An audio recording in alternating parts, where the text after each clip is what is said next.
I don't want to give the illusion that imposter syndrome isn't a real thing. It is. People are experiencing it. They can connect to what it's doing. People have similar feelings that we have all bucketed into this group of, things that we associate with imposter syndrome.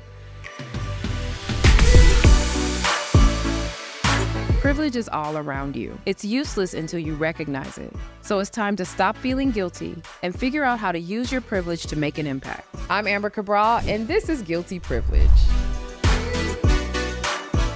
So in this episode, I'm going to talk about some things that I am asked very often, specifically around my confidence and why I feel like I can speak up. I actually cover this in the opening chapter of my second book, Say More About That, because it's a question that happens to me often. Where did you get so confident? Why do you seem to not have imposter syndrome?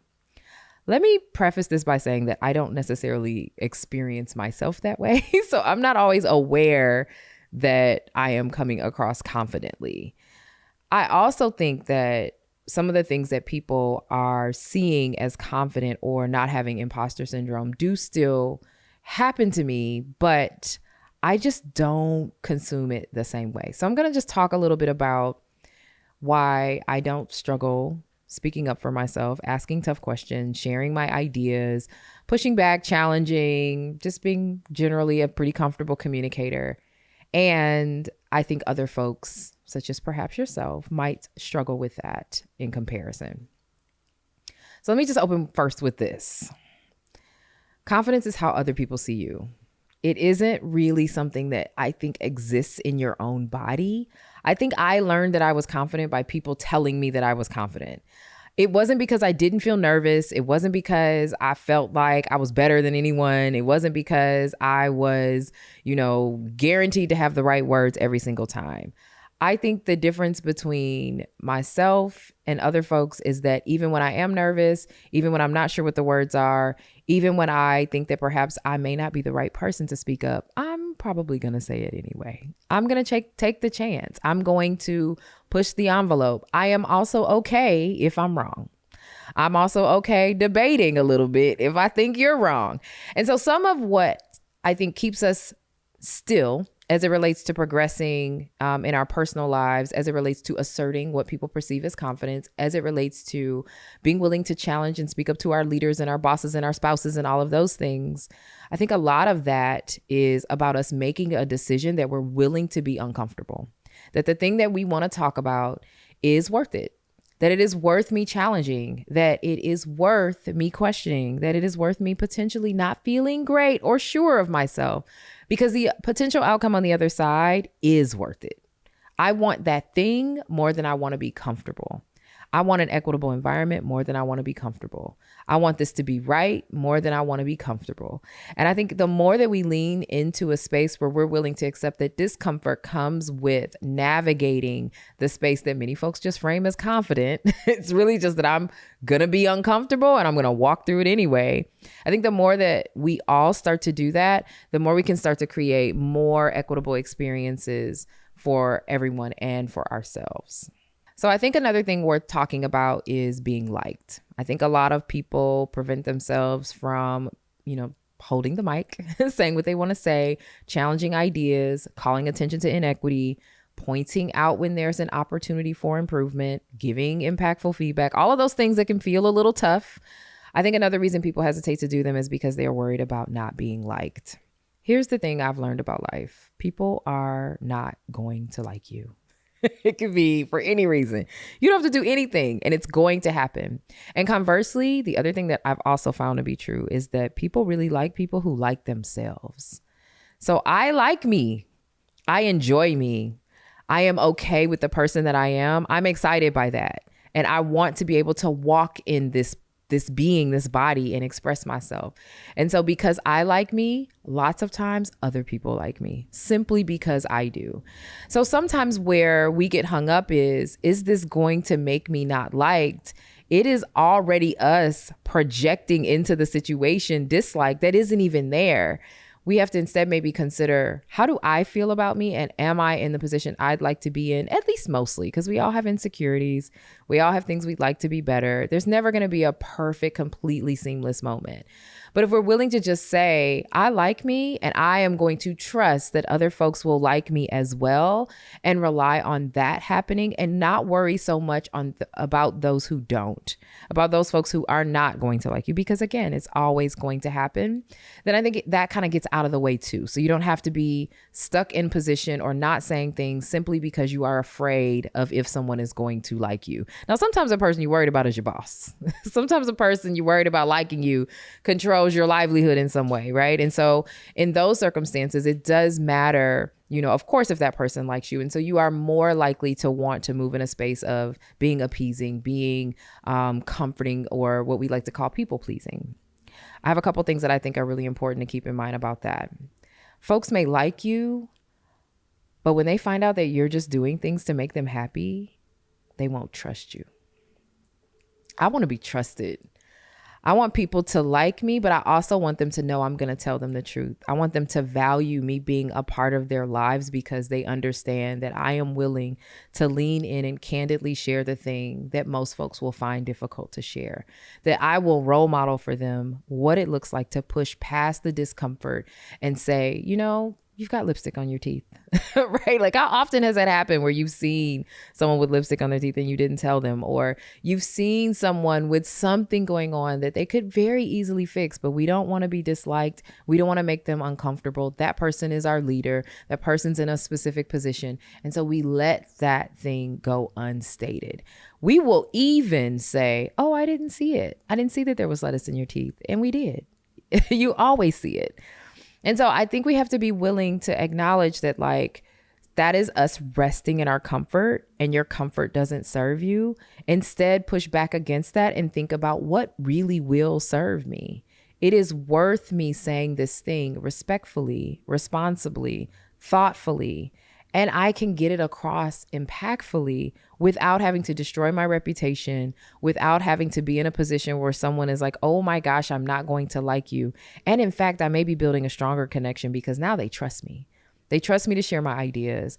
They trust that I'm going to be very honest about my perspectives. They trust that I'm going to be considerate of their point of view because they're also going to be more willing to share dialogue with me because I'm going to dialogue back.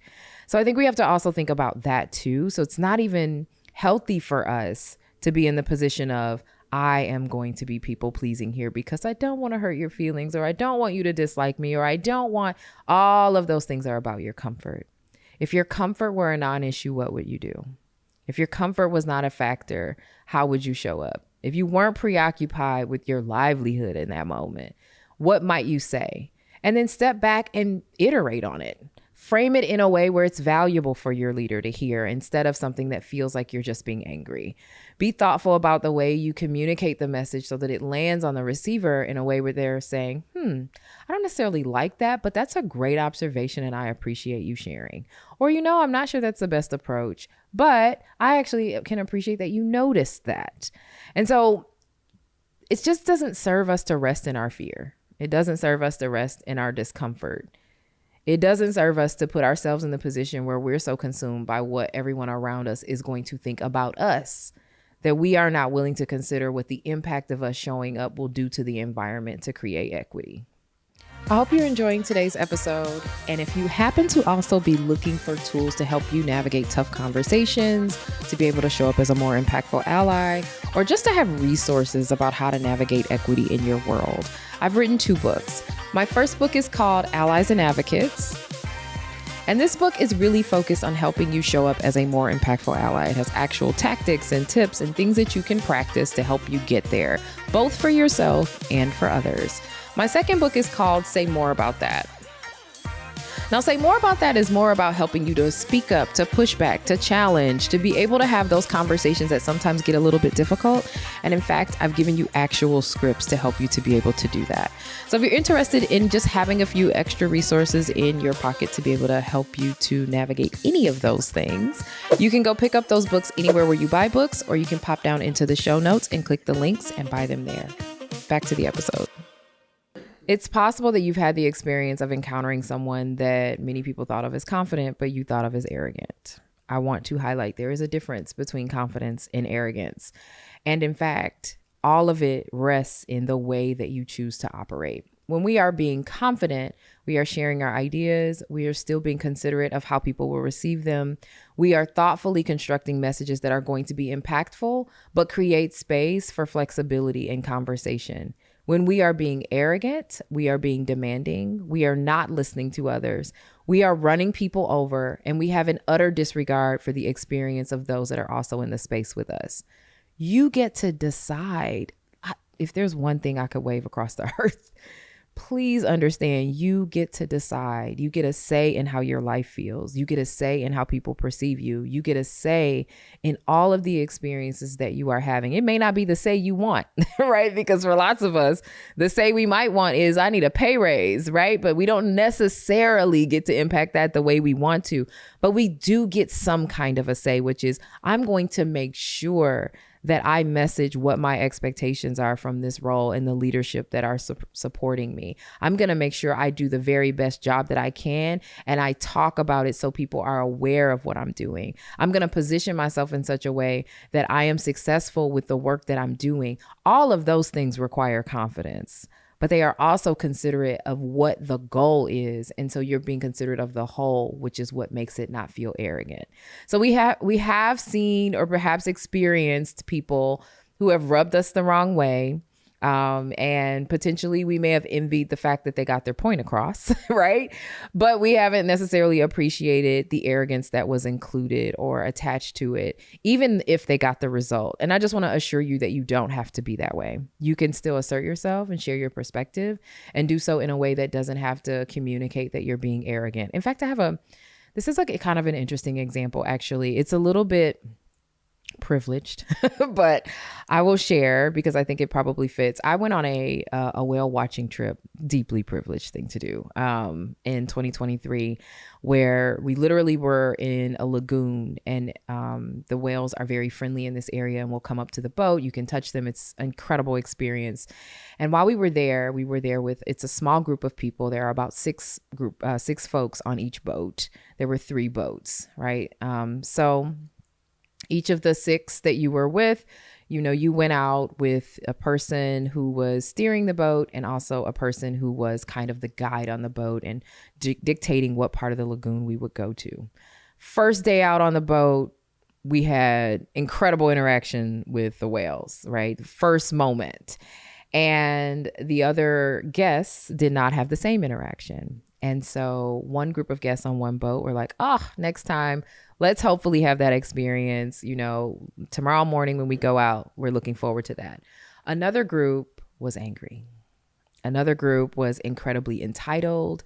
I paid this much. I can't believe we didn't see them. This isn't fair. And I will be very candid and share with you that this group of folks that were really angry were all white folks. And the group that I was with was a myriad of identities. We had a couple white folks on our boat. We had a couple Asian folks on our boat. I think I was probably the only Black person, but it was a mixed identity group. And we were all kind of like, whoa, why are these folks so angry? And they were working to infect others with that anger. And the anger was rooted in arrogance. I paid for this. Why wouldn't they have this thing? Why would all the boats be different? I bet the whales like the boat that you were on, so we're going to get that boat next time. So they launched this campaign to essentially de-seat us from a boat and put us in another boat so they could have our boat, because they think that our boat, the sound of our boat, is what the whales like. So we all get up the next day. We go out to the lagoon. We go to do our whale thing. And that particular day, that morning, no one has a whale visit. Come the afternoon, next time out, we have a whale encounter. Our boats are all near each other. The whales would not go near their boat, even though they were in our former boat.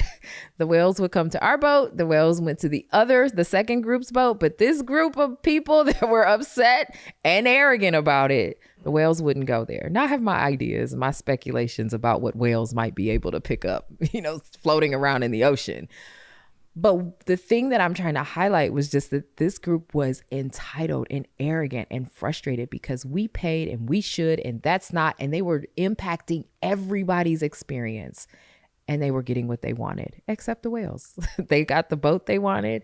At some point, they got to say which driver they wanted for the boat. At another point, they ended up even taking our guide.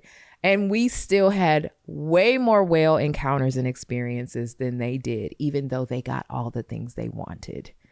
Arrogance isn't always going to put you in the place you want. On a outside looking in kind of perspective, it may have seemed like they got everything they wanted because they asked for and received, and they did it arrogantly. But what they didn't get was a robust, rich experience. They didn't build any connections or relationship. They didn't walk away with new friends. And ironically, our fun, friendly puppies in the water were unwilling to engage with this group of folks as well. So if you're in a position where you're worried that like you have to be really pushy or dominant or offensive, you don't. And in fact, it might serve you in the short term if you were that way, but the grander experience is not going to be what you want. So our whole goal is to be confident and assertive and willing to lean into our discomfort, but simultaneously not putting ourselves in the position of trying to shrink or oppress someone else's experience. Hey there, I hope you're enjoying the episode. And in fact, if you are, you can bring me to your organization or event to help you bring conversations like this to life in your workspaces. This is something I do for a living. I do coaching, I do training, I do executive consulting, whatever it is that you might need as it relates to trying to figure out how to activate allyship or equity in your space. It's probably something I can support. So if you're interested in how we can work together, you can reach out to me at cabralco.com or pop down into the show notes and click the link, book a discovery call, and we will chat with you soon. Back to the show. So if there were 3 tools that I would say you could start to put into your life and put into practice right away to help you to be able to make the kinds of impact you want from an equity standpoint when you are ready to push into that space, the first thing is you do not have to be arrogant to be confident. Also, likely the barrier to your confidence could be just you're worried about being uncomfortable or you're unwilling to get past the fear. You've got to be willing to be uncomfortable. You've got to be willing to decide that even if you're scared, you're going to do it anyway. I think the third thing that's probably really useful to consider is that it is worth it. Even if you don't know exactly what to say, even if you're not sure of the best framing, that pushing past the discomfort really means that you're going to go ahead and take the chance to do it and have the confidence that if you make a mistake, you know how to apologize and recover from it. We can't allow not knowing exactly what to say, not being 100% sure what someone is going to think of us or like us to be the barrier to us creating the kind of experience that we and the people around us actually deserve. I don't want to give the illusion that imposter syndrome isn't a real thing. It is. People are experiencing it. They can connect to what it's doing. People have similar feelings that we have all bucketed into this group of, things that we associate with imposter syndrome. I have it. I feel sometimes like, maybe I'm not the person people think I am. Like perhaps I'm like, sometimes I'm even surprised. I'm like, oh, you think I'm that person? Right? Like I don't always know that, but I have a couple perspectives on that. Number one, like, there's something that my grandmother used to say all the time, which is like, what people think of me isn't really my business. And it's not.